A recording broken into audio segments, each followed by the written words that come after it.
Hi everyone, my name is Stan. I am a postdoctoral researcher working in the Professional Lab. Today I am going to show briefly about the new imaging instrument called Tomocube. So what Tomocube does is that it uses the 3D photographic technology, and so they reconstruct the images into the 3D, and then they categorize your image by refractive index. So you don't need to state the cells by the dyes in order to do all the cellular components. So it's very simple, it's very easy to use. I use this Tomocube for varieties of my experiment, including bacteria, parasite, and mammalian cells. Hi, my name is Tao Meng. I'm a second-year medical student, and I'm currently doing a research project under Prof. Kevin Tan's malaria lab. So my research focuses mainly on studying the morphological changes that these infected red blood cells with the malaria parasite undergo when they're treated with various anti-malaria agents. So I'm currently using the Tomocube as part of my research project. So let me show you some of my cells.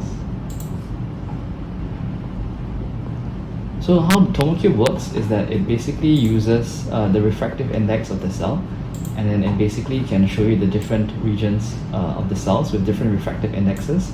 So for example, in my research, we're looking at the parasite and its changes when it's infected a red blood cell and when it's been treated with medication. So basically the Tomocube will allow me to study the different refractive indexes and to see how these change, and then it's able to generate a 3D sort of structure from that. And it's very, very helpful because it allows me to get a 3D visualization of the cell. And then you can basically rotate the cell around as well and look at it in all axes.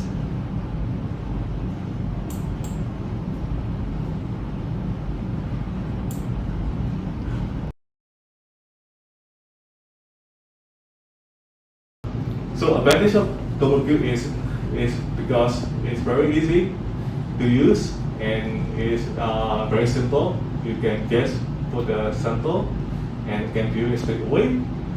And another advantage is that you don't need staining. So they use the refractive index to see your cells. And it's very good for the people experiment, which the cells are very sensitive to the dyes. So you can use the refractive index imaging for several hours, like you can do the light imaging for several hours. And disadvantage of the Tomocube is that the resolution is not as high as the confocal microscopy. And another one is that the media is need to be clear. Otherwise, the background noise will be very high, and your image quality will be very bad. So one good thing about using a Tomocube is that it's quite easy for us to process our data and to analyze our data.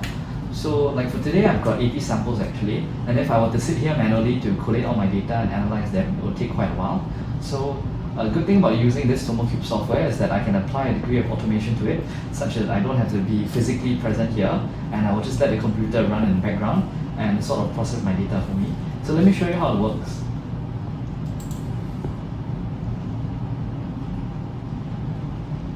So at this point, I can actually just leave the computer to run on its own and to process all my 80 samples for today while I run other experiments.